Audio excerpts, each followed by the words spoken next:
How's it been with everything with Sundance and with the film and everything? How's that all gone down?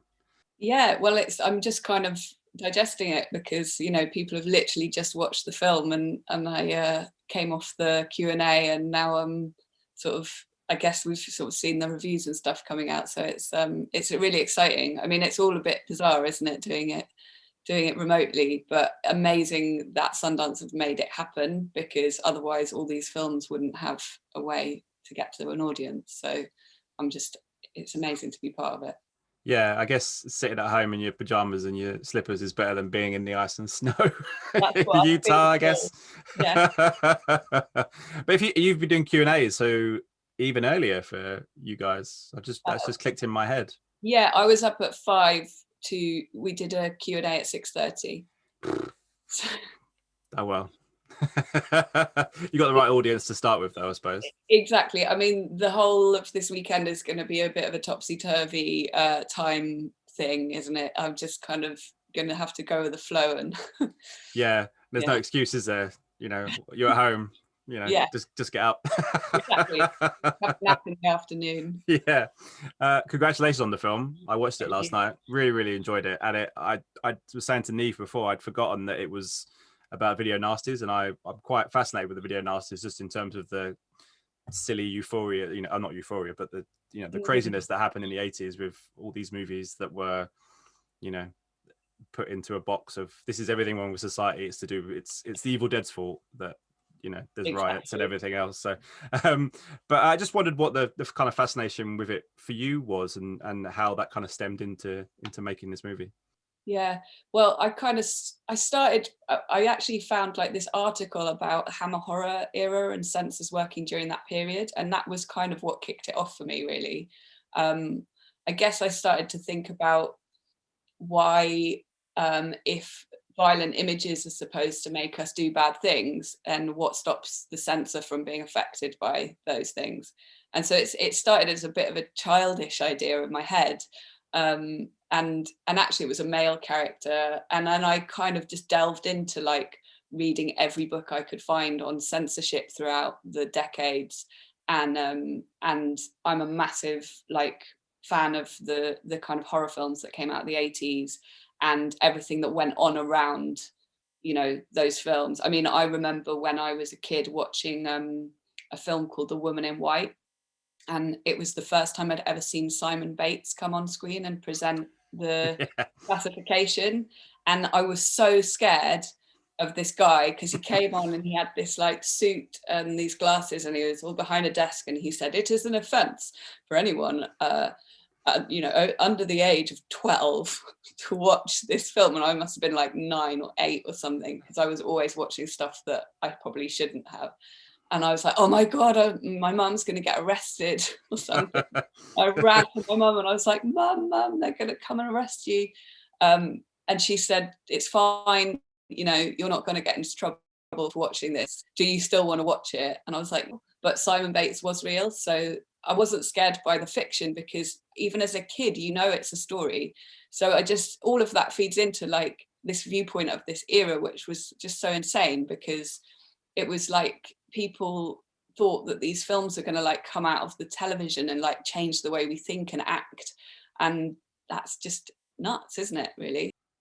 Yeah, and I think a lot of the kind of thing around video nasties was, I remember listening in the documentaries about it, about people saying the VHS quality was the reason, probably more so, that it looked worse. Because if you watch it now on these kind of pristine Blu-rays, you're like, well, it's clearly all of it is fake. Yeah. But this kind of hysteria about the fact that it was all going to turn the whole country into serial killers and rapists and stuff it's just a mad thing. I'm just fascinated by it, and even more, even now with people talking about, over the years, obviously there was the stuff with Child's Play in the 90s and Rambo and everything else, and you just kind of think, it's well, that texture thing as well was like, I know, because I was obviously so young when all of this was happening, so I wasn't part of the people like duplicating videos and sending them illegally around the country or anything, but like the people that I've spoken to or heard speak about that would say, you'd get to like a really scary bit and it would get more scuzzy because it had been rewound and replayed so many times. So that added to the kind of like seediness of watching these films. So all the way through, you know, like that was always really important to me, was like the format and the texture of the image, because it's kind of all part of the story really, isn't it? And this idea that you can rewind and rewatch something over and over again, which is what the censors were worried about, because this was new technology. This VHS, you know, meant that people could watch these films in the home, like study things, watch them over and over again. And they were looking for copyable techniques because of that, because somebody might go, oh, so that's how you garrote somebody with a shoelace or whatever. It's like, but now it's mad, because, you know, what we're being sold today all the time is, you know, the freedom to watch things when you want. So it's just, you know, when you think about all of this stuff in hindsight, and the fact that so many of these films are being remade and celebrated now, it's just like, you go, oh, well, have we all become desensitized, or were they actually just panicking a little bit? Yeah, maybe a bit of both. Who knows?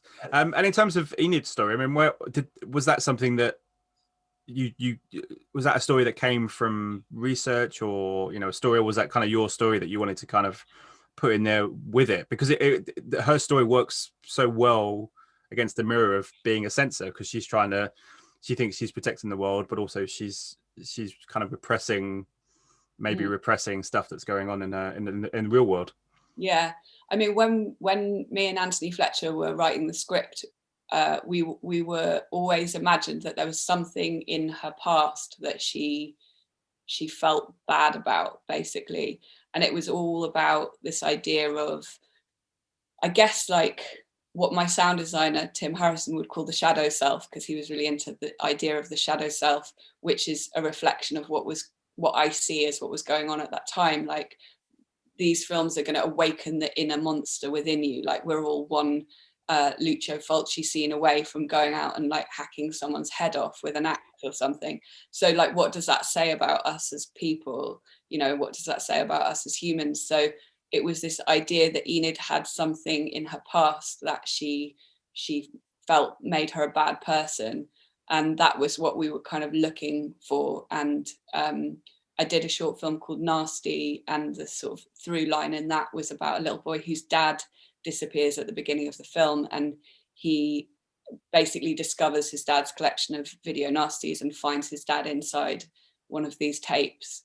And that family kind of connection that leads you into the video nasty world just really worked. And also because the family's kind of like a cosmos, like microcosmos for society in some ways. So, you know, we kind of were looking at how, if something like this happened and they don't have the answers for it in Censor, you know, the sisters disappeared, you know, they don't have the answers for it, and there isn't any way of them kind of talking about it and healing, because it's this endless thread, you know, of hurt and pain in a way. So all of it kind of, you know, over the years of writing the script, you're just chipping away at that and making it as relevant to what you want to talk about as possible. So it's great. I'm really happy that you felt it chimed like that.